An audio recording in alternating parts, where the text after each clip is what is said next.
My name is MJDvent and I'm the CEO of Translite Solar Limited in Ghana. My name is Peter Ojike from Weftra Energy Limited.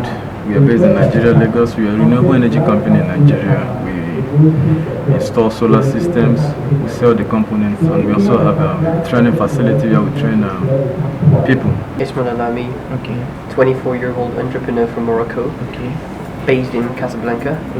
Previously studied in the UK, engineering, then supply chain, then went to Morocco to start a solar energy company based in from Casablanca and specialized in distribution and installation. So we do distribution of all PV equipment, so from solar panels to inverters to protection devices, so SPD, MCBs, MCC, the whole bunch of stuff. And also we do installation of on-grid projects and solar pumping projects. My name is KT Tan. I'm the CTO, Chief Technical Officer of Radiant Solar. It's a Cambridge-based company. So we are a company in the UK that designs manufactures solar panel, in particularly for roof integrated system. So our main product is called Clearline Fusion. Solar Shabi, and I work for Emerald Cities Collaborative in the USA. What Emerald Cities does is it's a national non-profit that works with low-income communities, communities of color, building retrofits, solar implementation. Everything we do is to advance the green renewable energy industry, but placing particular emphasis on low-income communities and communities of color. Similarly, I work with also have some investments in Lomdek in Nigeria, where we are traditionally in the energy sector, but right now we're beginning renewable infrastructure across Nigeria. Well, as Schneider Electric Solar, we are providing solar solutions to our clients.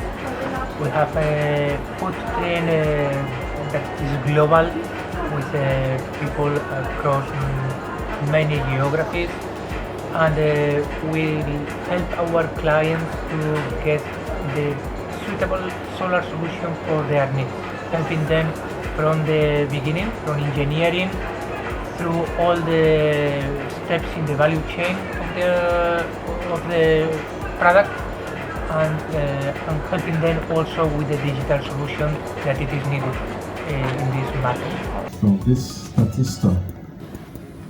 So this is the global disparity in carbon footprints. The audience was quite engaging. In fact, one person told me that it's the most engaging one he had. I'm humbled because this is a topic that affects us as a people. I tried to look at it from the point we feel it the most, from the African perspective, not just the typical climate change thing. So I think the response was okay, and I hope that we are going to act on it. So my subject this morning was establishing quality improvement support to help develop the solar energy market. So basically, the problem we have in Africa is that the market is unstructured, at least for distributed generation. So when I talk about distributed generation, it's either commercial or residential, not utility scale. So for these two markets, the market is unstructured. There isn't any standard that the whole market agrees on, and that pushes that allows a lot of people without any prior knowledge or expertise in solar to come in the market, and usually they try to get the customer, so that means reducing the cost at the expense of quality, and consumer is paying the price of low quality, of bad quality. That's nice. All of them in the house have gone out to work too. Maybe as installer, daycare. I mean, all the ecosystem where it's going to work. Now, even the government, we're talking about that they should put up bonds for this. They get more return on investment from income taxes, less dependence on different things, and more importantly, to focus on, the infrastructure. The African Solar Energy Forum, I've heard some very interesting facts that are very necessary for the implementation of solar in Africa.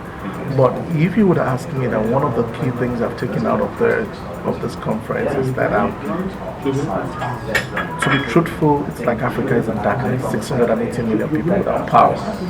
So this forum is somewhat useful to bring the issues at hand, to make it more, bring it more to light. The other or the major advantage about smart metering is that you are able to calculate just-in-time energy use and know that maybe in the evenings you're going to use this amount of energy. Oh, this has been some amazing set of sessions. One of the ones that I enjoyed in particular is the section from cross-boundary, talking about the way they finance clean energy projects or solar energy projects in Africa. I also enjoyed learning more about some of the ways that SMA has used to stabilize the grid, using storage to help stabilize the grid in the UK. And then also there were other vanadium projects, storage projects that I really enjoyed. And then there was the last portion for this morning, which is the thought-provoking portion about how Africa should view its transition to clean energy and how it can help us in terms of the environment. So it's an old technology in the 1960s I mentioned just now. It's more than a 40 years technology. Why is it coming back? I think it's coming back because the monofacial, which is everything that we use right now, have reached a part here. It just can't go anymore. Like a car, you just put down your feet, as far you can go. It just can't go any faster. Every time that I go to the conference, obviously we want to get something out of it. So either we come and meet people, learn something new, or we can just, do some networking. So for me, this conference, the difference is that you got all the major players in the solar industry, you put together in one room. So, I think that is quite important for the African market, because for a market that which is in the infancy, and you need to get all the major players in one room and talk about what are the problems or what are the difficulties to overcome before we can increase the solar deployment. We're having the second edition next year. Will you be pleased to join us as one of the speakers? I'll be happy to join. The next edition of the conference will be next year. Will you be pleased if we invite you to come as one of the speakers? It will be a pleasure.